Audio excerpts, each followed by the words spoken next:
Hello, আসসালামু আলাইকুম everyone. কেমন আছেন সবাই? আমার নতুন একটি ব্লগে আপনাদের স্বাগত জানাচ্ছি। আজকে আমি আপনাদের তৈরি করে দেখাবো সুস্বাদু মজাদার হাঁসের গিলা কলিজা দিয়ে মুগ ডাল রান্না। এজন্য এখানে আমি হাঁসটিকে আগে ভালোভাবে ধুয়ে পরিষ্কার করে নিয়েছি। তার সাথে দিয়ে দিলাম 1 টেবিল চামচ পরিমাণে হলুদের গুঁড়া, 1 টেবিল চামচ পরিমাণে মরিচের গুঁড়া, লবণ দিয়ে দিয়েছি 1 টেবিল চামচ পরিমাণে, রসুন বাটা দিয়ে দিলাম 1 টেবিল চামচ পরিমাণ, আদা বাটা 1 টেবিল চামচ পরিমাণ, জিরা বাটা দিয়ে দিলাম 1 টেবিল চামচ পরিমাণ,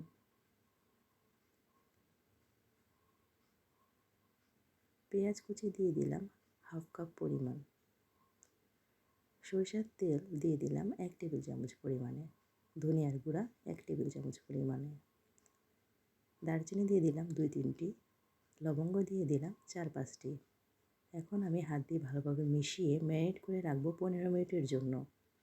চুলাতে একটি পাত্র বসিয়ে দিয়ে তার মধ্যে দিয়ে দিলাম 2 টেবিল চামচ পরিমাণে সরিষার তেল, তার সাথে দিয়ে দিলাম দারচিনি এবং এলাচ, দিয়ে দিলাম 2 টেবিল চামচ পরিমাণে পেঁয়াজ কুচি।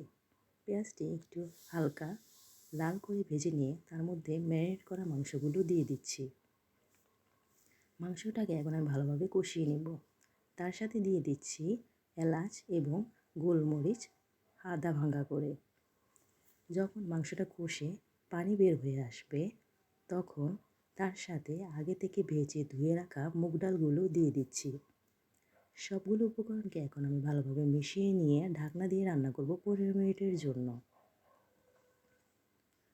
15 মিনিট পর আমি পানি দিয়ে দিব 3 কাপের মতো। আবার ঢাকনা দিয়ে রান্না করব 15 মিনিটের জন্য। ব্যাস তৈরি হয়ে গেল আমার সুস্বাদু মজাদার হাঁসের গিলা কলিজা দিয়ে মুগ ডাল রান্না। আশা করি রেসিপিটি আপনাদের ভালো লেগেছে। ভালো লাগলে আমার চ্যানেলটিকে লাইক, কমেন্ট, শেয়ার দিতে ভুলবেন না। পরবর্তীতে হাজির হব নতুন কোনো রেসিপি। আজকের মতো বিদায় নিচ্ছি। আল্লাহ হাফেজ।